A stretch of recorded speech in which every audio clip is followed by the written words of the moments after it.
¿Qué tal? Muy buenas tardes. Estamos aquí para atender a las preguntas que amablemente han hecho llegar algunas personas con referencia a la entrevista El libro de Laura David, que lleva por título ¿Estás de acuerdo? Se dio un orden a las preguntas según se fueron recibiendo, así que comenzamos con la primera. Pregunta Lucero. Me interesa mucho saber qué información tienes sobre la muerte, lo que piensas y cuáles han sido tus experiencias. Lucero, yo pienso que esta maravillosa creación, este sorprendente universo, existe para que lo experimentemos. No tendría ninguna razón de existir si no hubiera quien lo experimentara. La vida no tendría ninguna razón de ser si no hubiera personas que estuviéramos siendo la vida misma para impactarla, para transformarla, para verla desde todos sus ángulos. Tenemos que ser la vida misma. De manera que la muerte como tal, para mí, no existe. No es el fin. La muerte es el fin de esta envoltura corporal que nos ha servido para experimentar este nivel de conciencia. Y cuando dejamos este cuerpo, no quiere decir que hayamos desaparecido de ninguna manera. Claro que las personas que nos rodean, obviamente las que nos aman, van a sentir pues la ausencia de nuestro cuerpo físico. Ya no nos van a ver, ya no nos van a oír, ya no nos van a tocar, nos van a extrañar y van a sentir tristeza. Pero de ninguna manera hay que aceptar que la muerte es el fin. No lo es parte de la tecnología de la vida, es un recurso para la renovación. Mira, mi familia y yo sí hemos tenido experiencias con respecto a la muerte, pero estas manifestaciones, estas experiencias no deben de ser de ninguna manera forzadas. Sobrevienen cuando estamos totalmente de acuerdo en que la muerte es parte de la vida. Lo aceptamos como un hecho contundente. Ante esto viene la calma, la serenidad, se va el miedo terrible y la tristeza que verdaderamente nos parte en dos. Ante esta calma sobreviene alguna experiencia o varias que te demuestran sin lugar a dudas que la muerte no es el fin. Espero haber contestado a tu pregunta, Lucero. Muchas gracias. Perfecto. Pregunta Carlos. Tengo interés por saber qué opinas sobre las influencias astrales, las cartas natales, los horóscopos, etcétera, es decir, la astrología en general. Carlos, te voy a referir lo que yo sé al respecto. Mira, desde hace muchísimo tiempo se le consideró a la astrología como una de las ciencias madres, junto con la filosofía, la alquimia y otras ciencias. Y desde luego se empezó a observar por las personas de aquella época que fueron los sumerios, los caldeos, los árabes, los egipcios, etcétera. Se empezó a observar la influencia de los astros en todo nuestro entorno. Digamos, por ejemplo, en las mareas, como la luna ejerce influencia en las mareas, en las cosechas, en las estaciones. Y se pensó que también en el ser humano y en todo lo que el ser humano realizaba.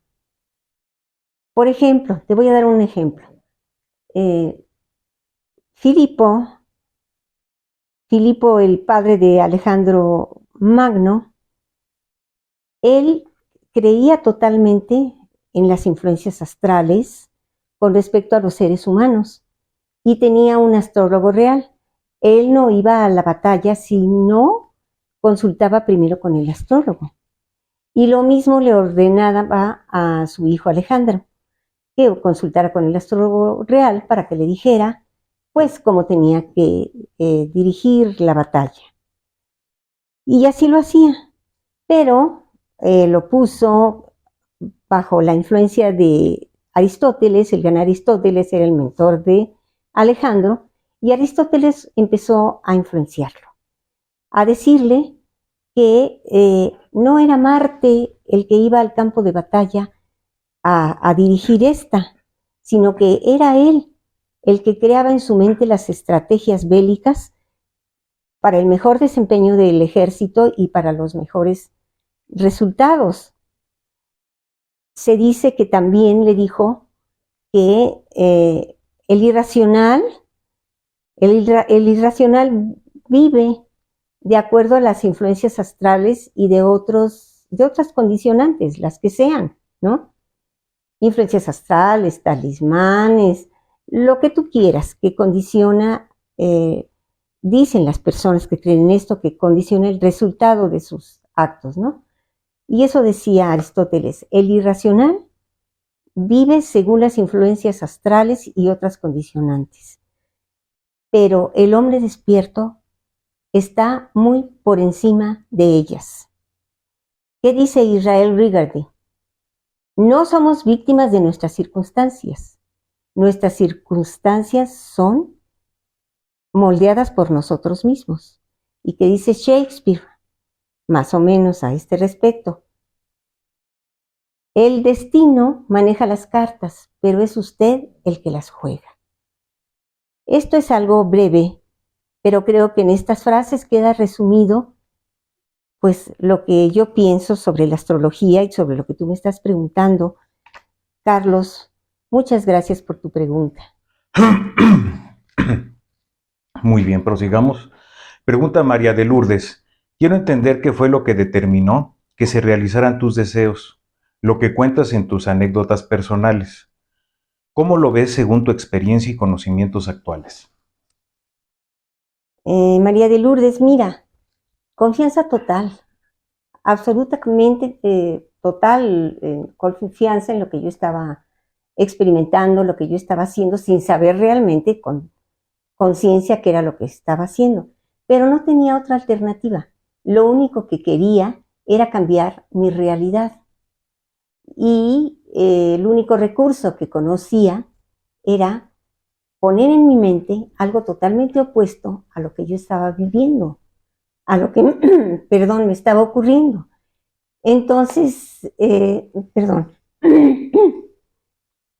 yo estudié en un colegio de monjas, de religiosas, y había una de ellas que era la que nos daba esta clase, nos leía la Biblia y nos decía cosas como, por ejemplo, según tu fe te será hecho, nada le es dado al hombre excepto lo que le es dado del cielo, y se nos decía que el reino de los cielos estaba dentro de nosotros. Bueno, pues entonces, basado en esas cosas tan sencillas, yo ponía en mi mente, al irme a dormir, algo totalmente opuesto a lo que me estaba ocurriendo, lo que estaba viviendo, que era una realidad que yo no quería aceptar.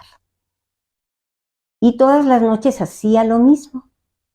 Algunas cosas, desde luego, no resultaron, pero muchas sí, sí resultaron. Y desde luego que yo me sorprendía, pero estaba segura que yo había hecho lo correcto. Eso fue lo que hice.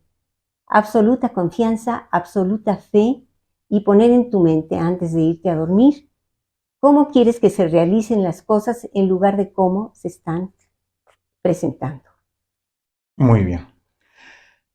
Sigamos. Pregunta Alexis. Cuando hablé contigo hiciste referencia al arrepentimiento y al perdón, según algunos místicos que han estudiado la Biblia y otros escritos sagrados. Te agradecería lo citaras y lo ampliaras. Con mucho gusto. Mira, normalmente se ha calificado el arrepentimiento, se ha dicho que te arrepientas, que sientas remordimiento, que te lamentes, luego viene la autocrítica, ¿por qué hice eso? Te repruebas a ti mismo. Bueno, los místicos modernos nos dicen que eso no es el arrepentimiento. De ninguna manera. Que el arrepentimiento no es lamento, no es remordimiento, no es autocrítica. Es un cambio radical de actitud. Un cambio a fondo, desde las profundidades, un cambio radical de actitud en todos tus actos. Eso es el arrepentimiento. Que pases a formar parte de la naturaleza de lo opuesto. Si lo que tú hiciste fue reprobable, bueno, pues entonces te vas hacia lo opuesto y cambias de actitud radicalmente. Ese es el arrepentimiento. Ahora, el perdón. El perdón no es que digas te perdono. Está bien, bueno, y que cada que te acuerdes que fuiste víctima de una ofensa, por ejemplo, ¿verdad? De un acto reprobable que otra persona lo dirigió hacia ti, pues sientas molestia, sientas resentimiento, sientas tristeza. Eso no es el perdón. El perdón es olvido total de lo ocurrido y poner en tu mente cómo debería de ser la persona, no cómo fue, sino cómo debería de ser, no cómo actuó, sino cómo debería de actuar en el presente. Ese es verdaderamente el perdón. Y se dice, por ejemplo, en la Biblia, ¿cuántas veces tendré que perdonar a mi hermano si me ofende? No lo digo textualmente. 70 veces 7. Bueno, no quiere decir exactamente 70 veces 7, sino que todas las veces que sobrevenga a tu mente aquello que te hirió, que te ofendió, que te intranquiliza, que inmediatamente pongas en el ojo de tu mente a la persona no como fue, no como te lastimó o no como se comportó, sino que lo pongas en el estado en el que debería de estar. Velo en tu imaginación de esa manera. Y seguramente porque somos influenciados por otros y nosotros influenciamos a otros, seguramente vas a influenciar a esa persona si lo haces con toda tu energía, con todo tu corazón, seguramente en un tiempo razonable esa persona va a cambiar. Muy bien. Siguiente pregunta, que es de Marcia, y dice, quiero entender la diferencia entre alma y espíritu. Si puedes hablar de esto, por favor. Voy a tratar de hacerlo, Marcia, con mucho gusto. Mira, el espíritu es lo eterno, lo que no vive ni muere. Es la parte divina que está en nosotros. El espíritu, pues según muchos estudiosos e intérpretes de los escritos antiguos, dicen que es lo que hace que las cosas sean, que el espíritu no es, pero que hace que las cosas sean. El espíritu muchos lo califican como una variable. Los místicos actuales o los científicos que tratan de expresar a través de la ciencia lo que es el espíritu y dicen que el espíritu es el campo cuántico mismo, ¿sí? Pero muchos otros dicen que es una variable que está más allá del campo cuántico, que el espíritu no es una energía. Es lo que no podemos expresar, pero que siempre ha sido y siempre será. Es eterno. Es nuestra parte divina. Muy bien. Pero me falta con respecto al alma. Sí, Perdón. ¿verdad? Sí, dice, la vuelvo a leer. Sí. Pregunta María, quiero entender la diferencia entre alma y espíritu. Si puedes hablarnos de esto, por favor. Bueno, según se nos ha dicho, el alma es algo así como el registro de nuestras memorias, ¿sí? No solamente nuestras memorias personales, sino las de raza, las memorias de especie, las memorias del mundo. Es un alma colectiva, se puede decir, ¿no? Eso es el alma. Son todas estas memorias, pero el alma no solamente es memoria. El alma es lo que se hace que nos movamos dentro de ciertos conocimientos que no sabemos por qué llegan a nosotros, porque el alma usa preferentemente la intuición, la imaginación y el sentimiento. Eso es lo que usa el alma y mediante esto se manifiesta en nosotros. Pero el alma es inmortal, no eterna. El alma nace y muere con cada experiencia corporal. Es lo que se nos dice del alma. Y que si no cuidamos el alma, y si no cuidamos el cuerpo, que son una unidad, ya lo decía Platón, entonces el alma enferma. El alma enferma y solamente está impactando el intelecto, no para bien, sino para mal. Pero así como enfermó, el alma puede sanar si le damos toda nuestra atención, toda nuestra comprensión y toda nuestra capacidad de ir más allá de las memorias. Muy bien. Ahora Berenice nos pregunta, dices en tu entrevista que Dios, o como queramos llamarle, está dentro de nosotros. ¿Qué hay con lo que nos han enseñado desde niños? ¿Lo debemos desechar? Es todo un cúmulo de creencias que están sembradas en nuestro interior. Por favor, habla de eso.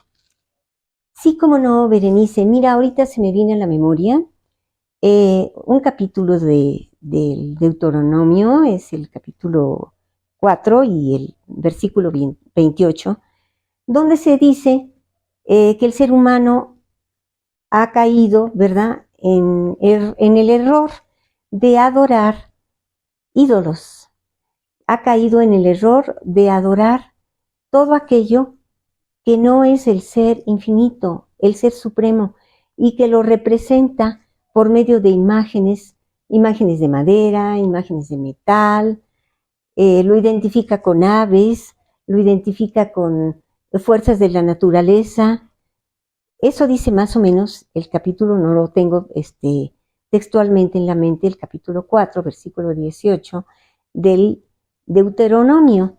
Y casi siempre, en la mayoría de las religiones, se nos dice que inclinemos la cabeza y que toquemos con ella el suelo para que nos dirijamos a la divinidad, o que hinquemos la rodilla en el suelo y que oremos para que pues nuestros deseos, ¿verdad?, se manifiesten. Y que porque el reino de los cielos, bueno, pues está muy lejos de nosotros, insignificantes humanos, y que allí es donde está la divinidad, en el reino de los cielos. Pero, pues está lejos de nosotros, ¿verdad? Como ya lo dijimos. Pero no es así. En todos los escritos sagrados de todas las culturas, se nos dice que el reino de los cielos está dentro de nosotros. Sí, cada religión, cada cultura lo dice a su manera, de acuerdo al lenguaje de la cultura de la que se está hablando. Y que desde ese reino de los cielos nosotros podemos actuar, que no necesitamos humillarnos, poner la frente en el suelo, ni hincarnos de ninguna manera. Se dice que orar es actuar con amor, que orar es tener la absoluta confianza de que Dios, o como tú lo quieras llamar, que está dentro tuyo, quiere lo mejor para ti, que quiere lo mejor para ti. Y bueno, y aunque la gente ha malinterpretado y piensa que tiene que permanecer humillada y que Dios está lejos, Dios no está ni lejos ni cerca, porque está en ti. Eso es lo que te puedo yo decir con respecto a lo que me preguntas, que se dice en la mayoría de las religiones, y ¿qué vamos a hacer con nuestras creencias? Bueno, ¿qué vamos a hacer con nuestras creencias? Pues primero que nada, darnos cuenta que son creencias, que no son hechos contundentes, y darte cuenta que el que tú tengas imágenes en tu casa, bueno, está bien si te gusta tenerlas o si te gusta orar de la manera tradicional porque eso te da consuelo, bueno, está bien, pero si tú realmente quieres una respuesta, tienes que deshacerte de todas esas creencias. Tienes que verdaderamente aceptar que el reino de los cielos está dentro de ti y que eso que llamamos divino, esa deidad, está dentro de nosotros mismos, que es la parte suprema de nuestro ser. Y entonces nos va a ser más fácil deshacernos de creencias que no nos han servido para nada. Eso es lo que yo pienso al respecto, Berenice. Espero que te haya dado una respuesta satisfactoria. Bien. Eric nos dice, por favor explica más a fondo lo del campo cuántico y nuestra conexión con él. Bueno, mira, el campo cuántico, bueno, pues es la unidad elemental, la cantidad más pequeña con que se mide pues la materia, ¿no? Realmente, aunque se diga que no. Pero los cuantos, digamos, fue Max Planck el que dijo que, por ejemplo, los átomos no podían emitir y absorber energía de manera continua, que no, que se absorbía y se emitía, que los átomos, absorbían y emitían materia de manera cuántica, es decir, en paquetes, o sea, en cuantos, ¿sí? A eso se le llama cuántico, se le llama cuanto, y la física actual, la física cuántica, pues es la que se encarga de decirnos cómo actúan estos cuantos. Se dice que actúan conforme a posibilidad, no actúan conforme a certidumbre, de manera que un cuanto puede tener muchas posibilidades de comportarse de una manera, pero nunca certidumbre. Y por ejemplo, Heisenberg dice que conforme con mayor precisión tú quieras medir la velocidad de un cuanto, se te va a perder tu velocidad, y viceversa, con cuanto mayor precisión quieras tú medir la posición de un cuanto, se te va a perder su velocidad, ¿verdad?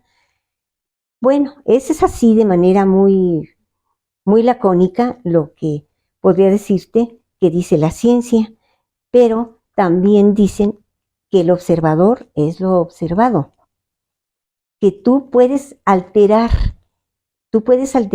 el funcionamiento de un cuanto.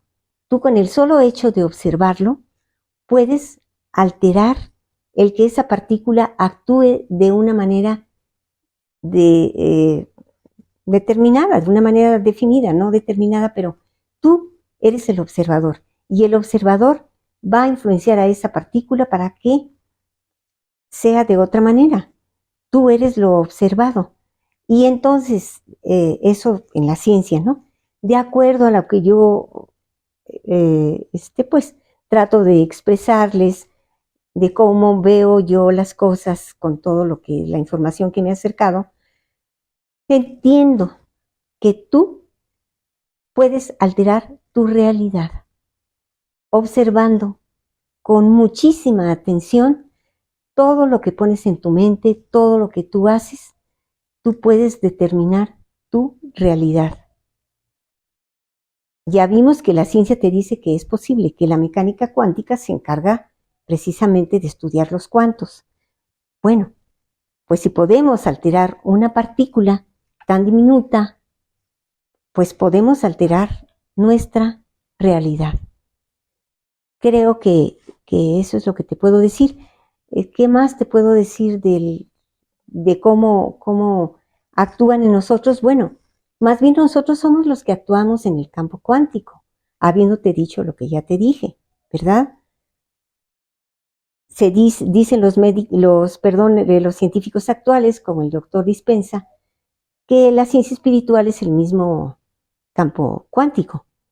Y dicen otros que no, que el espíritu está más allá, que es una variable, que está más allá de la cuántica. Yo pienso que sí. Yo pienso eso, que es una variable que está más allá de la cuántica. Y nosotros, dejando que ese espíritu eterno nos invada, conocerlo a fondo, en nuestro corazón, en nuestra mente, podemos nosotros alterar nuestra realidad. Espero haberte contestado satisfactoriamente. Excelente. Ahora vamos con lo que pregunta Lourdes y dice, ¿qué fue lo que hiciste para conocer al hombre que se ajustaba a la descripción que hacías de él a tu amiga, la que se reía de ti y que además fuera el hombre con el que te casaste? Sé que así fue, pero cuenta un poco más.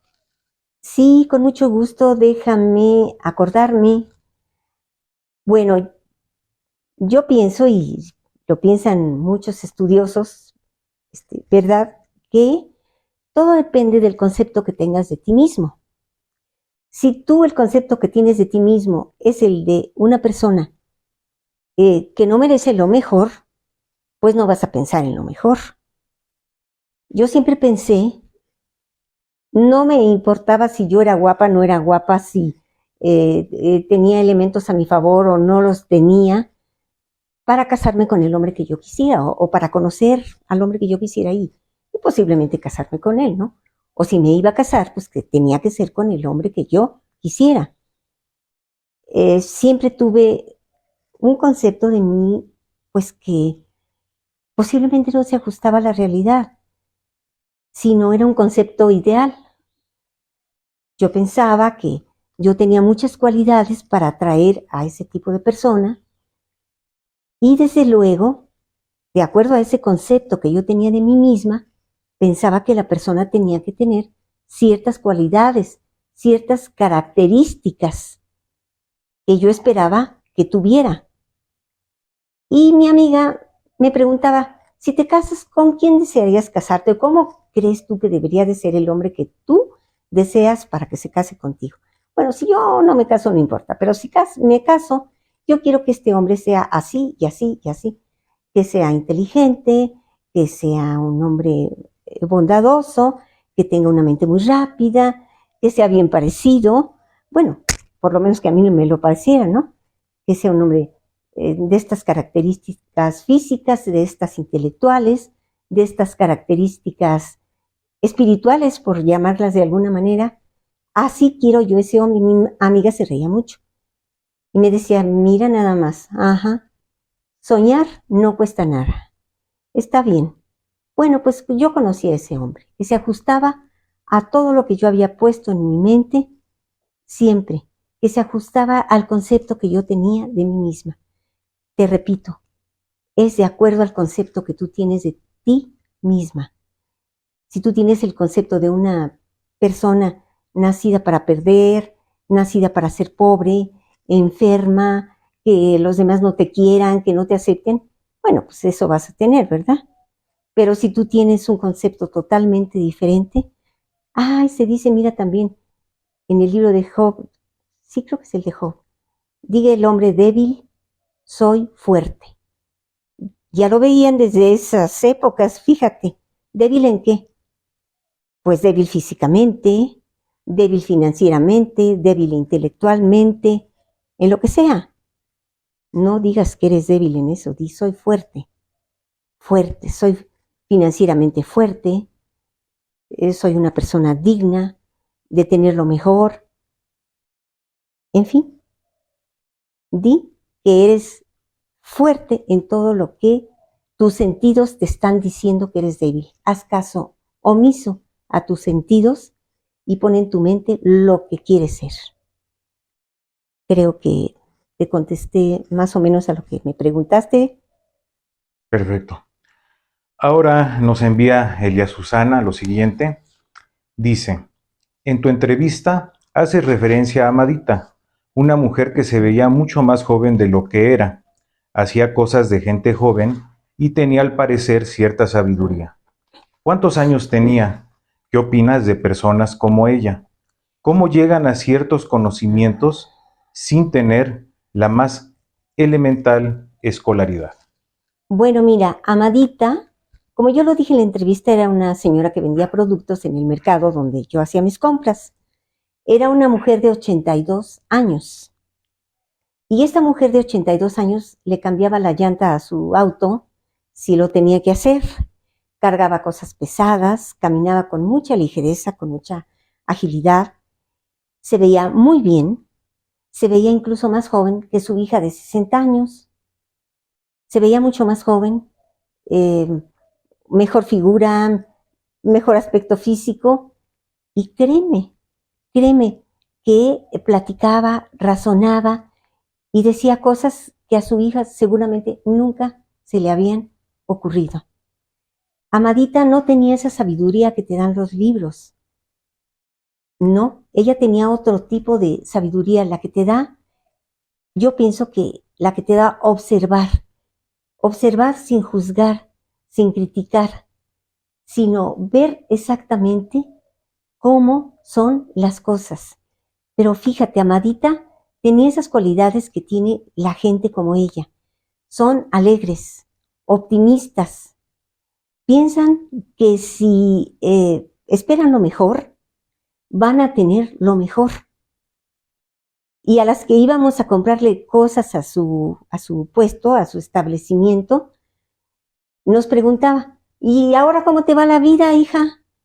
Y alguna señora que traía algún problema, pues le expresaba, pues tengo este problema, Amadita, me está sucediendo esto.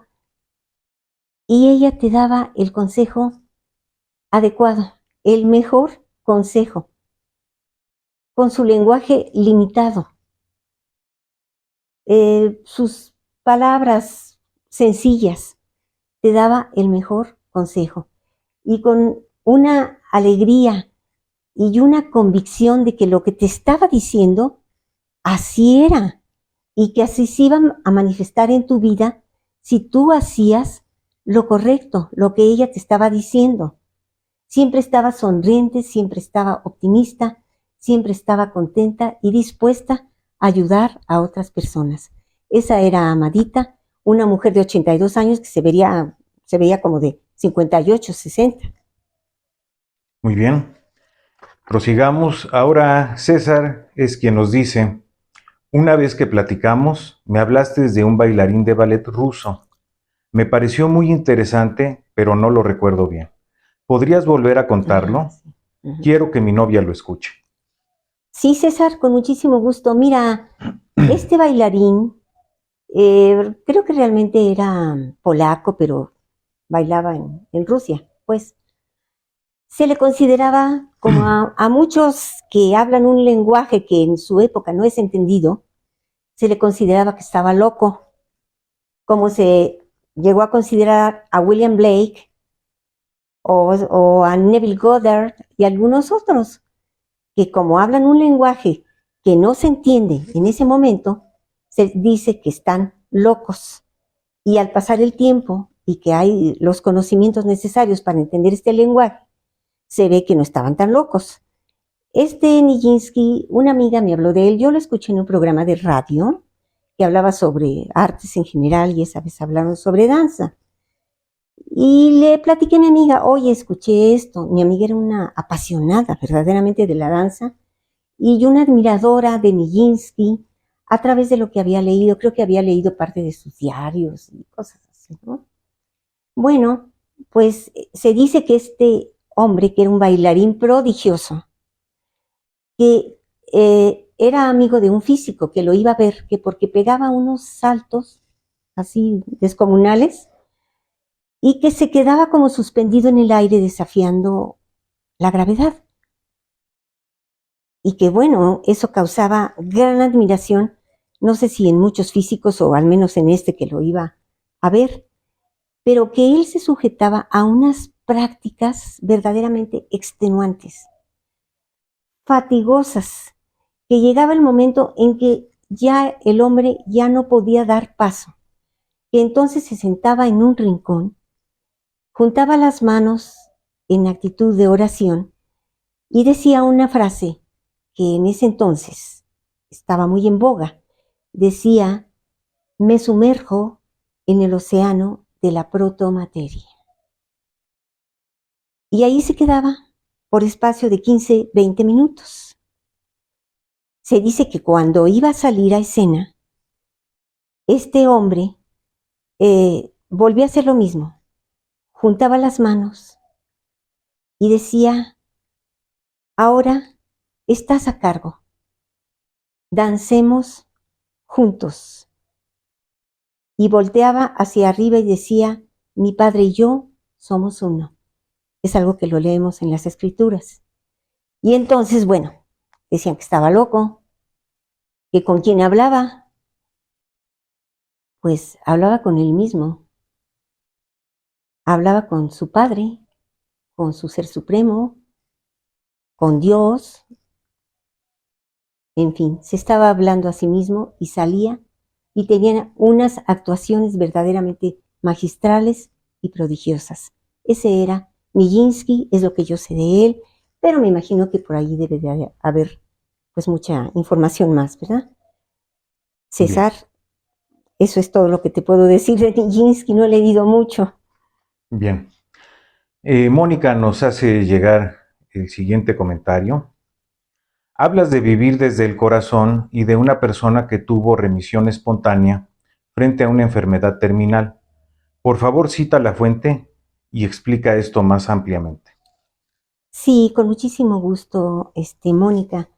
Mira, yo leí en un libro que se llama Cúrese usted mismo y que está escrito por varias personas. Bueno, varias personas relatan allí sus experiencias, médicos de todas las especialidades, psicólogos y demás, pero principalmente el doctor Bernie Siegel es el que hace referencia precisamente a estas remisiones espontáneas, que como muchos científicos no están de acuerdo en que eso exista, prefieren llamarlo error de diagnóstico.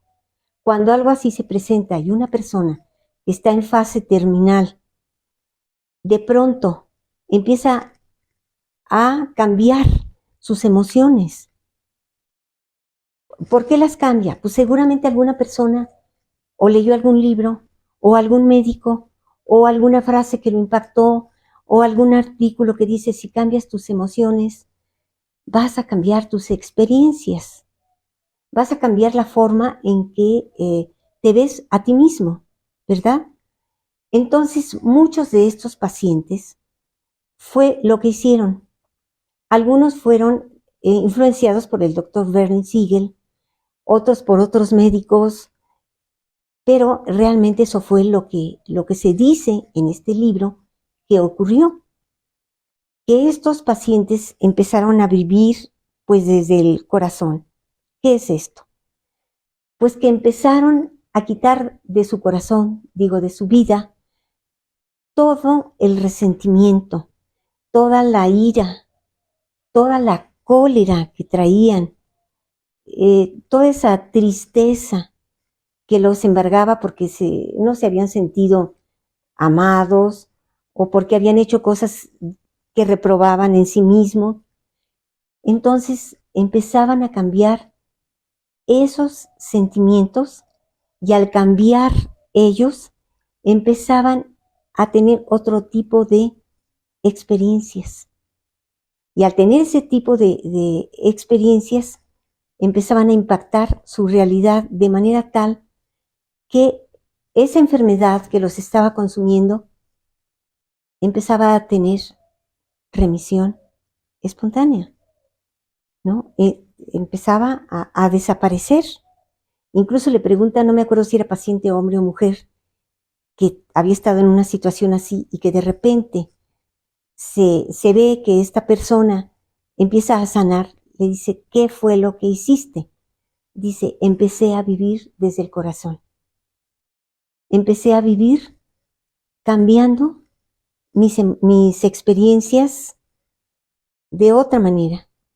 Y estas experiencias afectaron mis emociones. Y entonces nos dice, por ejemplo, el doctor David Bohm, que él es físico, un físico de mucha reputación, bueno, ya murió, que nuestras emociones afectan nuestro cuerpo. Si cambiamos nuestras emociones de negativas, de terribles, de llenas de dolor, de ira, vamos a afectar de manera muy positiva nuestro cuerpo. Y nos dice otro doctor, este doctor es el doctor Stuart, sí, sí se llama Stuart, déjame recordar para no darte una información falsa. Wolf, ahora sí, ya me acordé. El doctor Stuart Wolf dice que el amor es una variable oculta, que cuando, como ya dijimos, ¿no? Algunos dicen que es el mismo, el campo cuántico mismo y otros dicen que no, que es una variable oculta, que el amor está más allá de todo, de los cuantos y demás, de lo que dicen los científicos. Y que si tú empiezas a actuar con amor, empiezas a actuar desde el corazón, ya no te autocriticas, ni juzgas, ni criticas a los demás, sino empiezas a actuar ya no con miedo, que porque el miedo, dice el doctor, actúa sobre los electrones. El miedo actúa precisamente, o que quizá es el miedo son los electrones mismos, por decirlo de alguna manera, y que el amor actúa sobre los fotones. Y se dice en las escrituras, vuelve tus ojos a la luz. Sabemos que los fotones son un cuanto de energía lumínica, ¿no? La parte más pequeña de la energía lumínica.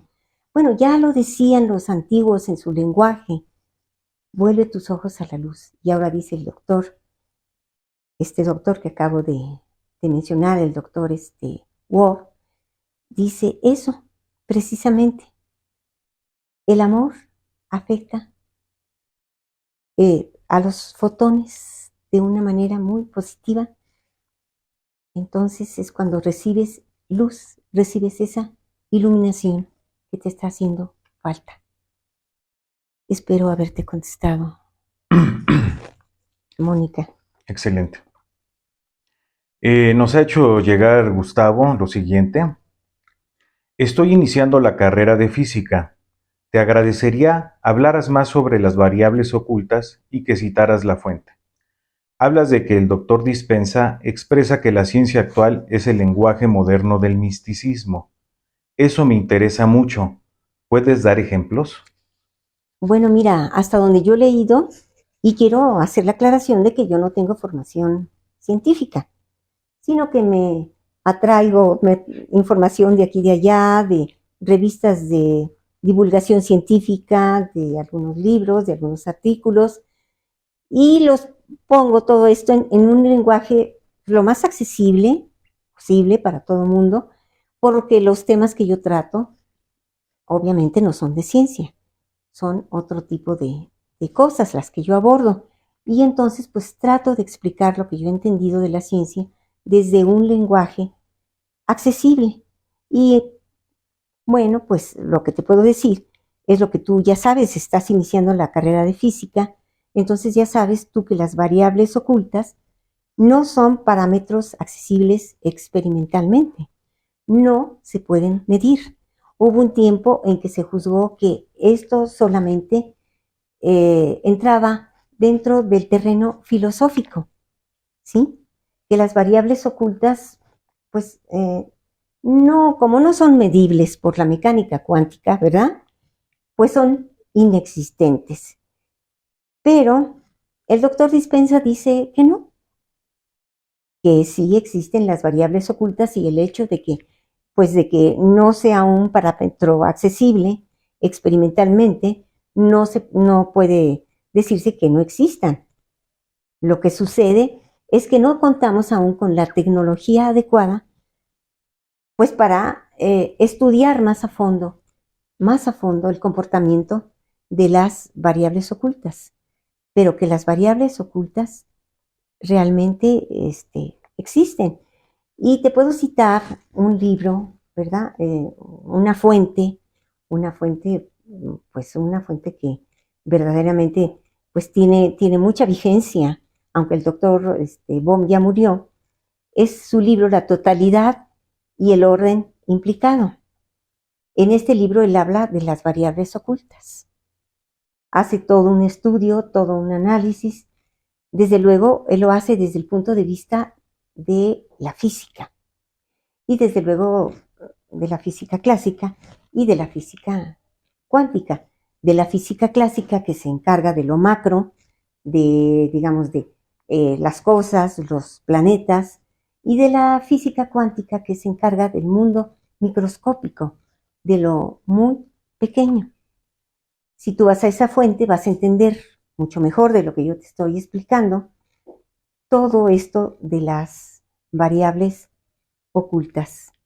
Yo te puedo decir, junto con el doctor Dispensa, sin ser yo especialista en nada, que las variables ocultas sí están más allá de lo cuántico y que sí existen y que se les llama variables porque no las podemos medir, no las podemos ver, pero podemos ver sus resultados. Es lo que yo te puedo decir, Gustavo. Sí.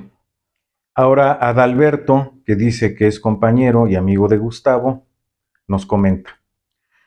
Te agradecería hablara sobre el efecto EPR y cites por favor la fuente.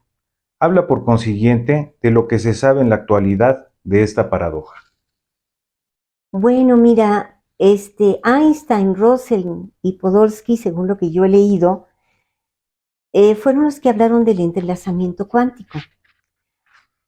Claro que, bueno, pues la física cuántica dice que no es posible que una partícula influya a otra a distancia, ¿sí? Que lo que sucede aquí a una partícula no puede suceder a otra que está a distancia, que no puede ser influenciada esta partícula por esta otra.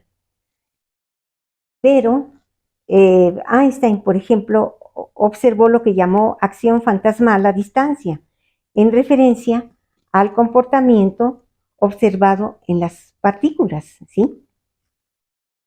Entonces él y los otros físicos que estudiaron esto, pues dicen, exponen que sí es posible, que sí es posible que haya un entrelazamiento cuántico, que a nivel cuántico sí puede una partícula X influenciar a otra, que si están entrelazadas, lo que sucede a una sucede sin que medie tiempo a la otra partícula. Es lo que dicen. Y bueno, esto en la actualidad también no se acepta. Te refiero a la misma fuente que le refería a tu amigo Gustavo. También se habla sobre el entrelazamiento cuántico en el mismo libro del doctor Bohm, el entrelazamiento cuántico visto desde el punto de vista de la ciencia, pero también te quisiera recomendar algunas, pues son pláticas entre el doctor David Bohm y Jiddu Krishnamurti. Ellos hablaron de esto. Y también habló Jiddu Krishnamurti con este biólogo, el doctor Robert Sheldrake, y también se habla, pero claro, desde el punto de vista no nada más de la ciencia, sino de los temas que te digo que tú ves que yo abordo. Existe el entrelazamiento cuántico. Yo te recomiendo que veas estas conferencias y también yo me pregunto esto, Adalberto. La telepatía, por ejemplo. Yo pienso en mi hijo, o en su esposa, o en mi hermana. Yo pienso e inmediatamente suena el teléfono y es mi hermana. O es la esposa de mi hijo, o es mi hijo, o es mi amiga fulana. Bueno, yo lo veo como un entrelazamiento cuántico, ¿eh? No sé tú qué opines, pero creo que la telepatía es algo así. Tú estás influenciando a distancia a una persona con la que estás entrelazada de alguna manera. Yo así lo veo, Adalberto. No sé tú qué opines. Vea las fuentes que te cité, por favor. Y entonces al revés, ¿eh? Después tú me platicas. Gracias por tu pregunta. Sí. Sara nos comparte lo siguiente. He leído algo sobre la imaginación constructiva sobre visualizar, asumir y hacer todo lo que se recomienda para el cumplimiento de lo que deseas. Me pregunto, ¿qué tanto tiempo tengo que esperar para la realización de un deseo? Para que éste se manifieste. Bueno, Sara, según entiendo, has leído, has escuchado audios, sabes sobre la imaginación constructiva, pero no has leído lo suficiente, no te has interiorizado lo suficiente para darte cuenta qué tanto tienes tú que esperar para que se manifieste algo que tú construiste con tu imaginación en el ojo de tu mente. Mira, Sara, suele ocurrir pues muchas cosas. Vamos a suponer, tú plantas una semilla y estás esperando que la cuidas, desde luego, ¿verdad? No te olvidas de ella, la cuidas y estás esperando que brote, que crezca, pero no lo hace en el tiempo en el que tú ya empiezas a tener urgencia de que crezca. Y entonces vas y la remueves para ver si ya está creciendo, para ver si ya va a brotar. No, de ninguna manera.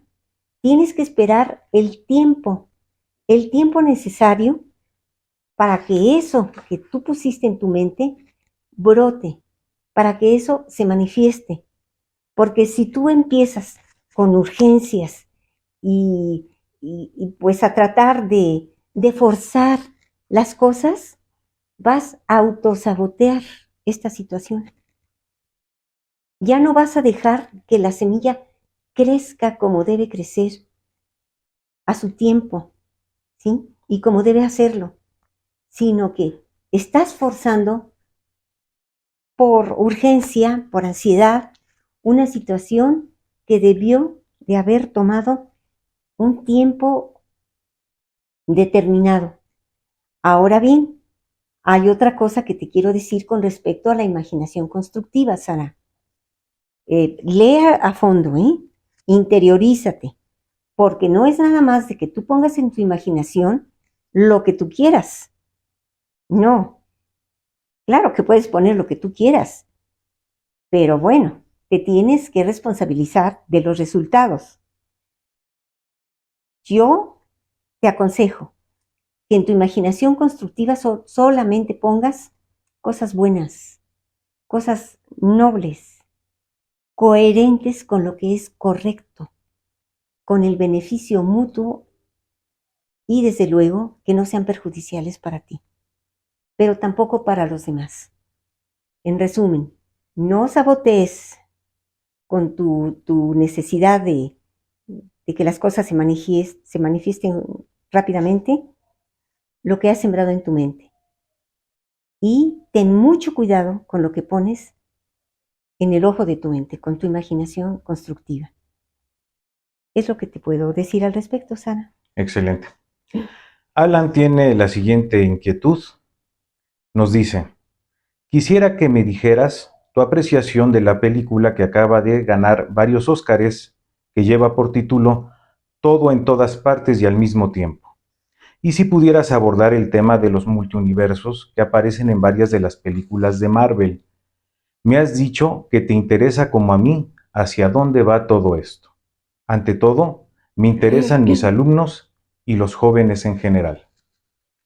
Sí, Alan, cuando hablé contigo hablamos sobre esto.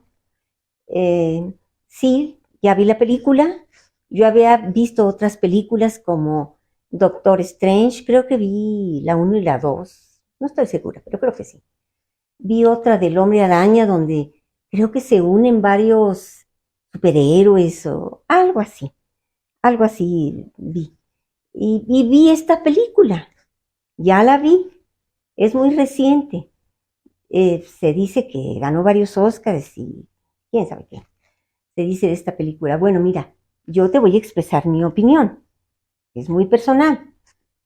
Creo que todo esto es verdadera manipulación de la peor calaña. Esta para mí es una película absurda, totalmente absurda. Los multiversos, bueno, este concepto ya se manejaba Ahora verás como desde 1920 y tantos.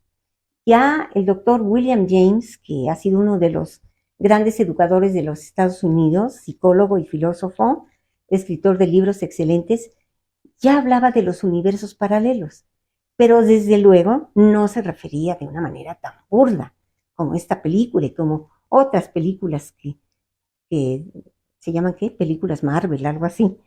No, de ninguna manera. Pero esta película en especial se me hace verdaderamente tóxica, muy contaminante. Imagínate, primero que nada, se pone en la mente de la gente que para tú ser muy eficiente y trabajar de manera reticular, podríamos decir, en varias cosas, tienes que entrar en un estado de ansiedad o viceversa, que tienes que estar en un estado de ansiedad terrible, patológico, para que tú atiendas con eficiencia muchas cosas en tu vida. Así es la heroína, ¿no? Una persona patológicamente ansiosa. Eso está mal, terriblemente mal expuesto. Eso no es verdad. Por otro lado, se habla, como te digo, de los multiversos y mira cómo lo enfocan, que tú puedes hacer lo que se te dé la gana en este universo, porque en otros universos vas a actuar de diferentes maneras. Hombre, ni siquiera los astrofísicos, los físicos muy connotados, han conocido los últimos secretos de este universo. Y ahora estos cineastas pretenden conocer una serie de universos. Ya desde 1900 y, ¿qué sería? No me acuerdo. A principios del siglo 2000 o finales del 19, decían algunos físicos que son, digamos, el universo, los universos es un movimiento sobre otro movimiento sobre otro movimiento. O sea, un movimiento encima de otro movimiento, digo, un universo encima de otro universo, de otro universo, de otro universo y así al infinito. Pero Alan, te repito, si no conocemos este universo en lo más mínimo, eh, no lo conocen ni siquiera como te digo los físicos connotados, ahora resulta que esta gente dice que los multiversos y que no sé qué, no tienen ni la menor idea de lo que están diciendo. Y fíjate, o sea que puedes hacer lo que tú quieras aquí, ¿eh? En los otros universos vas a hacer otras cosas. Y se le niega a la evolución. Hacia donde tú veas, este es un universo evolutivo. Y si se le niega a la evolución, pues toda presencia, ¿verdad? Resulta que al final son dos piedras que no tienen ni la más mínima locomoción que tendría un insecto, el más humilde de los insectos que pueda volar o pueda caminar. Son dos piedras hablando. Ay, por favor. A mí se me hace muy contaminante. Pero ¿sabes una cosa? Los jóvenes ahora son muy sensibles con respecto a la crítica que tú pudieras tener o las apreciaciones que tú pudieras tener respecto a lo que ellos creen. Unos son sensibles y otros quisquillosos, ¿verdad? Se enojan y ya no te quieren escuchar. Entonces tú no les puedes decir a estos jóvenes de manera tan directa, como yo te lo he dicho a ti, como te lo he expresado y como tú lo ves, esto los tienes que poner a discutir. Llegas a tu grupo y que ellos discutan, que digan, que expresen sus opiniones. De repente tú haces alguna intervención como la hacía Sócrates con la mayéutica, ¿verdad? Irlos más o menos orientando por medio de preguntas, pero sin tú expresar nada, que ellos lo hagan. Y si hay unos a favor y otros en contra, qué mejor, que ellos discutan, y que ellos lleguen a apreciaciones verdaderamente significativas, sin necesidad de que tú critiques nada de esto, ni te atraigas enemistades, ¿eh? Nada de eso, sino que te empiecen a ver como un guía amoroso, sabio, que no los critica, sino que los deja que se expresen y los invita de alguna manera a que ellos vayan buscando en su interior las respuestas correctas.